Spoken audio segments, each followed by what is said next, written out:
So hey everyone, so I wanted to kind of like continue on from my previous video of my boot camp experience. I kind of wanted to piggyback off of that and start with basically what to expect on the night of arrival going into Great Lakes. So the first thing, I have a little notepad here to kind of keep me on track because it's a lot. So the first thing I wanted to, I guess, touch on is what to expect. So what you're gonna, I guess, going through what you're gonna expect is basically the night of arrival. You are gonna be yelled at getting off the bus. Some people say that they don't get yelled at. Some people say they do get yelled at. I know when we got there late at night, we did get yelled at. But I want to kind of take it back further before getting to Great Lakes. I want to kind of touch on when you arrive at the airport, because this is where this kind of thing basically it starts. So so when we left from where I'm at to arriving at O'Hare Airport, you are now full on, like, they know who you are because obviously they separate you from everybody else, from regular civilians. So they take you like a whole nother part of the airport that is designated for future sailors, for the recruits. So from there, when you get to O'Hare Airport, you're going to be running with all of your stuff. So, pack light. So when they say, when you arrive into boot camp, you don't want to take a lot of stuff, because I know when I was, at the MEPS getting ready to leave from here, this one girl had like a big suitcase, and, it is true that they will throw that out because you're only given a ditty box of your stuff, which is like a little 12 by 12 box. Like, it's a very small, it's like a very small, like 12 by 12. I can actually give you like an example of what it looks like. So this is actually from my little cubby for my thing, but it literally is like a box like this. Like, it's like a 12 by 12 box. So you have to take that into consideration. It might be like a little bit bigger, but not much. And so you want to go very, very light. You don't want to pack a bunch of stuff, because when you get to your division and you get settled in, there will be a time where your RDCs will take you. Future Ashley here, just wanted to jump in and basically let you know that your RDCs will give you a $150 debit card. It's a Navy card for you to spend at the next to get yourself extra supplies. They will make you buy some stuff at that first initial visit to the next, but you don't have to spend it all at once. You can save it throughout your time in boot camp. So like, if you want makeup, which the makeup there in the next is very expensive and it's very minimal. So if there's like a specific something that you want to bring, you can bring it, but you're not going to be wearing it. So technically you're not going to be wearing it until later on in your boot camp, where you start taking pictures, for your, graduation and stuff like that. Like, basically your graduation pictures is when you can probably wear it if your chief allows you to. If you had watched my my Navy experience or boot camp experience video, I did touch on like how I was able to kind of be in the chief's ear because I was his right hand person. So basically the girls begged me to beg our chief to allow us to wear some makeup for our actual pictures, because the photographer will do basically Photoshop your pictures to make you look somewhat decent. Like if you have acne, he'll edit the acne out. If you have bags, he'll try and like put a little bit of red in or whatever to make it look like you don't have any bags. Like if your eyes are red, he'll kind of like make them white, like, you know, stuff like that, like Photoshop your pictures, because you won't have time. Like you will not have time to like do any of that stuff.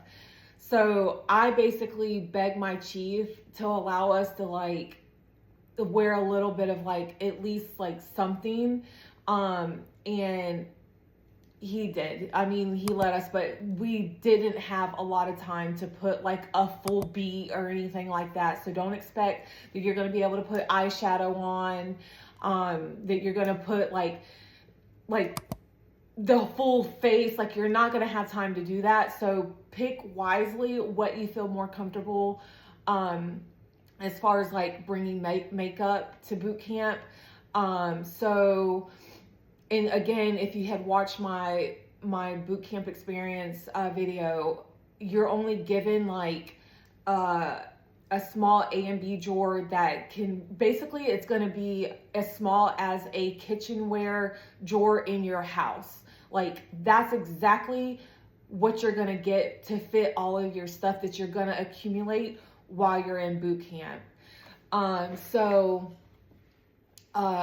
to touch on that, this is what they're basically going to give you. And this is like, I ended up buying more knit bags to put other stuff in to keep it organized so it's easy to pull out of your A and B drawer. So this is what they give you. Sorry if it's a little dirty, because like it's got, like I tell you, you are in such a rush. Like it's like this thing is so beat up because you're pulling it out. Like all this stuff in here is not even what I brought to like in boot camp. Like this is stuff that I ended up getting while I was in A school. But yeah, these little knit bags, see, this one's got holes in it because you're like I said, you don't have time to like, but this is what they look like these little knit bags look. So let me turn it around. So it's got my name and my division number on it. But those are what you're given. You're only given two. You're only given two.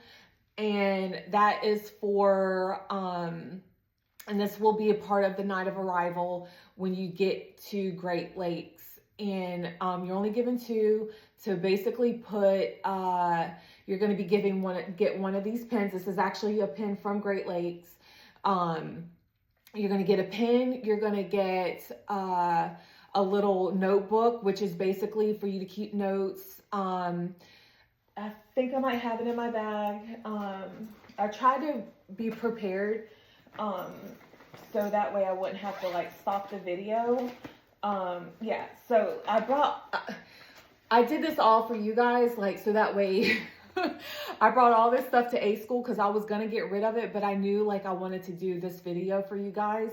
But this is basically what you're going to get inside your your little knit bag. So you're going to get this, a pen, you're going to get your hard card, and I think there was one more thing and then I can't remember, but look, it's all beat up. Like I mean, there's stuff in here from like notes, like tests, you know, stuff like that I kept.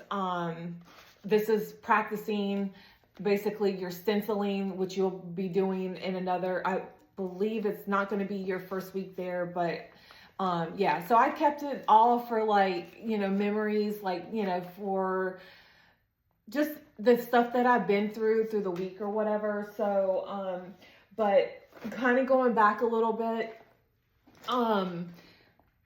this is the bag that I brought to leaving for MEPS. And basically what I brought to MEPS was my laptop, I brought my like 2 outfits, which was what I had on. Going to basically what you're seeing is pretty much what I wore, but more like as if you're going to MEPS to start like applying and stuff. So like I brought my black Nike tennis shoes, because you are allowed to bring tennis shoes, like your own personal tennis shoes, but it has to be approved. You know, it can't be wild colors or whatever, just like your neutral colors, white, black. And I think you could do like a mix and match of like white and black, but I'm not quite sure. So I just stuck with all solid black to be on the safe side. So basically black pants, like stretch pants, and a long sleeve t-shirt covering up everything.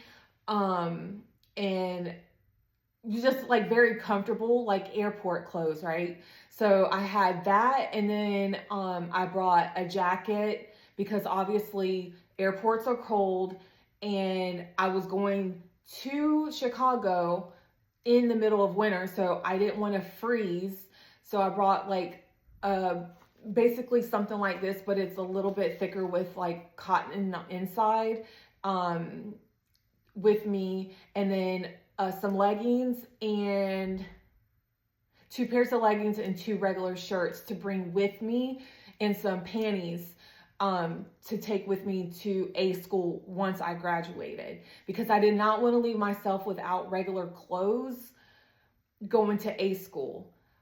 But bear in mind, I know I'm getting a little ahead of myself, but towards the end of your boot camp, you're not leaving in civilian clothes. You're going to be in your, depending on what season you're in, you're going to be either in your dress whites or your dress blues, which when I graduated, it was dress whites. So you're not going to need those civilian clothes anytime soon, because depending on where you're at, which I think is kind of like majority throughout the whole Navy, is that when you arrive to your schooling, you go through different phases. I know I'm getting a little ahead of myself, but you know, once you get there, and I'm just kind of falling it into the civilian clothes because like the whole packing and everything, less is more. So basically when you get to your A school, depending on your phase, you can't wear civilian clothes the first week.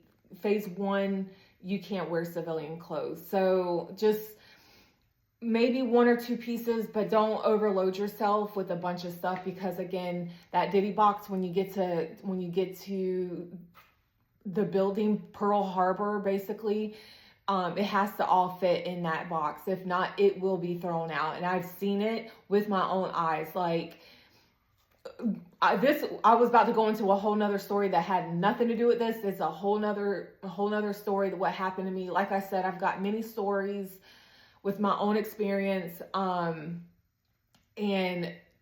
it was a lot. But moving forward, to stay on task, so on to the next thing. Okay, we already did what to expect, what to bring. So basically what you cannot bring is sprays, like setting sprays, and I have an example because these were my 2 favorite. And and they were both brand new, full. And I bought, and because here in the States, they didn't have this here at the time. And I bought 2 of them from Puerto Rico. When I went back to Puerto Rico, I bought 2 because they had it there, because here, like I said, in the States, they didn't have it. But I brought this long-lasting FX, and then I brought this NYX setting spray, which were my 2 favorites. They were full, never been touched, and I had to throw them out because they were spray. So anything spray, you can't have any kind of like hair tools that look like weapons, like a rat tail comb. I brought an example, like you can't have anything that like a teaser or anything that looks like a weapon. They will make you throw it out. What else? And then for the males, basically the males, like y'all are very simple, but this is just strictly for the females. Like, so don't pack a bunch of stuff. Like, if you need like rubber bands, bring rubber bands, like hair, like, you know, hair ties, like, what else? I'm trying to think when I went, yeah, I'm just trying to think. I'm drawing a blank, but yeah, mainly it's sprays and like tools. You cannot bring those with you. And then, okay, so moving on from that, let me see here. Okay, so at the airport also, this is when they start dividing you, basically how they're going to start splitting you up in divisions. So this is exactly what happened to me while I was at the airport. So they're going to make you, again, run everywhere. That's where it starts. You're running everywhere at this point. And they make you line up, and then they make you sit crisscross, I mean, up against someone like super close, like you're already losing personal boundaries. Like that, you need to go ahead and get that out of your head, because personal space does not exist in boot camp. Like, you're gonna be super close to people. So if you have like a hard time being close with people, like being like in somebody's bubble, well, too bad, too sad. I mean, you're gonna have to get over it, because that's where it starts, is at the airport. So you're gonna be crisscrossed, like somebody's literally gonna be right in front of you and right behind you. And then this is what happened with me, and this is how I ended up in a 900 division. It's not the same for everybody, because like when we got to boot camp, and the guy that I actually seen that put me in the 900 division had something different for everybody to get them in the 900 division. So basically, after getting all the materials thrown out and everything, going through all of your stuff at the airport, you'll sit and wait. And then this particular RDC came and basically was like, well, how did he put it? He was like, so he was like, who here knows how to swim? Please raise your hand. So in our particular group of people that were arriving, maybe 10 people raised their hand, and I was one of them. Obviously, I raised my hand. And then, so from that, he only needed a few people to fill up his, I don't know if it's called quota. It's not really quota, but I guess it's just to fill up for the actual performancing division. So there was only a select few that he picked, and obviously I was one of them. And it was all based off if you knew how to swim, which performing, you've got people that like did ROTC, basically has been in a band like since middle school to high school or whatever. And we got selected for performing 900 division, all based off if we knew how to swim or not. So like I said, I think it's just the tactic. I don't know how it is for everybody else, but that's just how I ended up in a 900 division. And I basically wanted to be in a 900 division because, again, I said it in my last video, my boot camp experience. I wanted to see how that was to be in a performance division, because I wanted to perform at my own graduation. I feel like I had already put myself through so much, already. So I was like, you know what, I want to try it out and see how it is. And it was very rewarding, but very, very, very exhausting at the same time. Because you're, like I said, you're doing everything else. But yeah, so that's how I ended up in the 900 division, and then they took everybody else in a separate. They put everybody in a separate group or whatever, and then this is when after a little bit of time, then that's when they put you on the bus, and that's when things get really, really real. And they tell you not to fall asleep on the bus because there is a RDC that sits up at the front, and I wanted to sleep, but of course I ended up getting stuck like 3 rows behind him. Yes, I was on the window side, but he could literally just turn around and see. So if you can, try to get to the very, very back of the bus to like at least take a nap before you go. Because yeah, you're going to be up from that point on for another like 48 hours or so. Like you're going to be up for another 2 days. Like that was really, really, really rough. Yeah, try to take a nap on the bus, like, because you're gonna need it. And then when you get to the actual Pearl Harbor, this is when you get rushed off the bus. You can't step on the flags. That is the thing. Like, that is real. You cannot step on the flags. Then you get to make your first phone call there. You get to make your first phone call there. But it's basically just letting your family know, like, you have arrived and that you're good or whatever. Whatever the chief of the night or whoever the day, whoever you get, will tell you exactly what to say. And yeah, so that's basically it. And then from there, you are going throughout the whole Pearl Harbor building to do basically in-docking. You are basically getting all of your material. You're getting your males, I don't know, I'm assuming, well, of course you have to get like your underwear and stuff like that, but for the females, you get your bras, your underwear, you get what else? I'm trying to think. God, everything happens so fast. You do take a urine test, so if you had smoked, you better just own up to it because you are going to get a urinalysis again while you're there. So, and to see if the females are pregnant as well, because you never know what happens within the time that they drug test you from MEPS and from the time you get to Great Lakes. They want to check to see if you've gotten pregnant.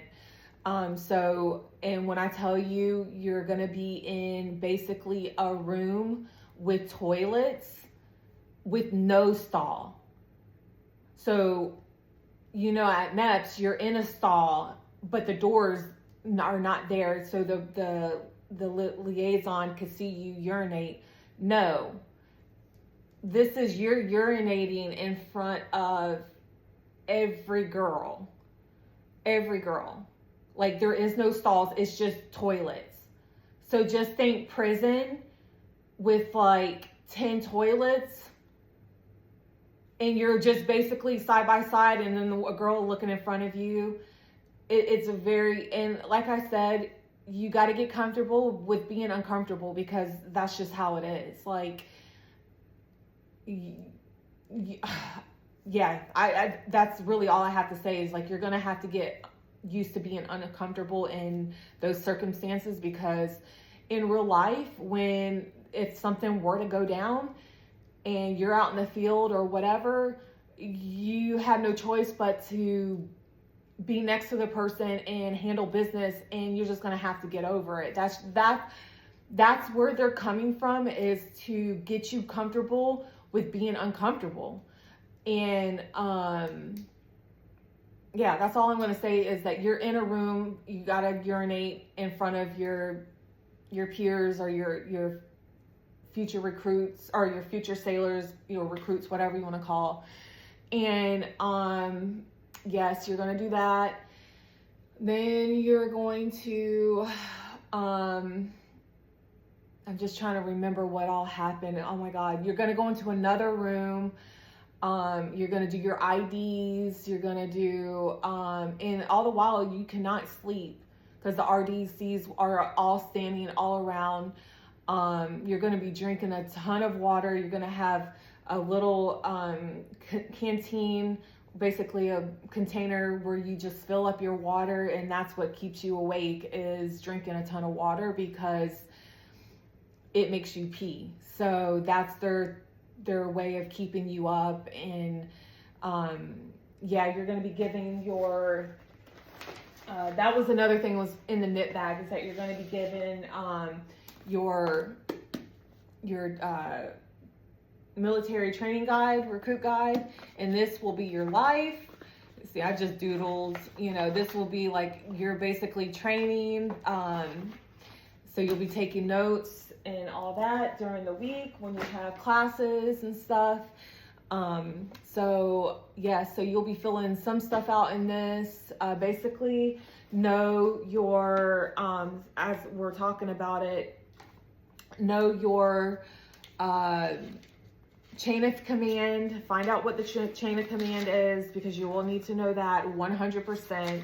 You'll need to know the Sailor's Creed, because that is part of that as well. And then your general orders, your 11 general orders, you'll definitely need to know that for sure, 100%, because you will be tested throughout. I know for me, you will be standing watch, and your chief or any chief, for any reason to come in, or your petty officers will ask you what your first general order is, and you need to know what your first general order is, because if not, you're going to get screamed at, and they're going to just keep making you or basically beat you or IT you. And I'm not trying to scare you guys, but this is facts, so your first general order is to take charge of this post and all property in view. So, while you're standing watch, you need to know. So start learning what the general orders are, your Sailor's Creed, and as well as the chain of command, because you'll need to know that as well. And I'm just trying to think now. Arriving to okay, so I've already did what not to bring, what to bring, what to expect, airport, the bus, and then I'm just trying to think what else you go through while you're there. Oh, you get your PTs.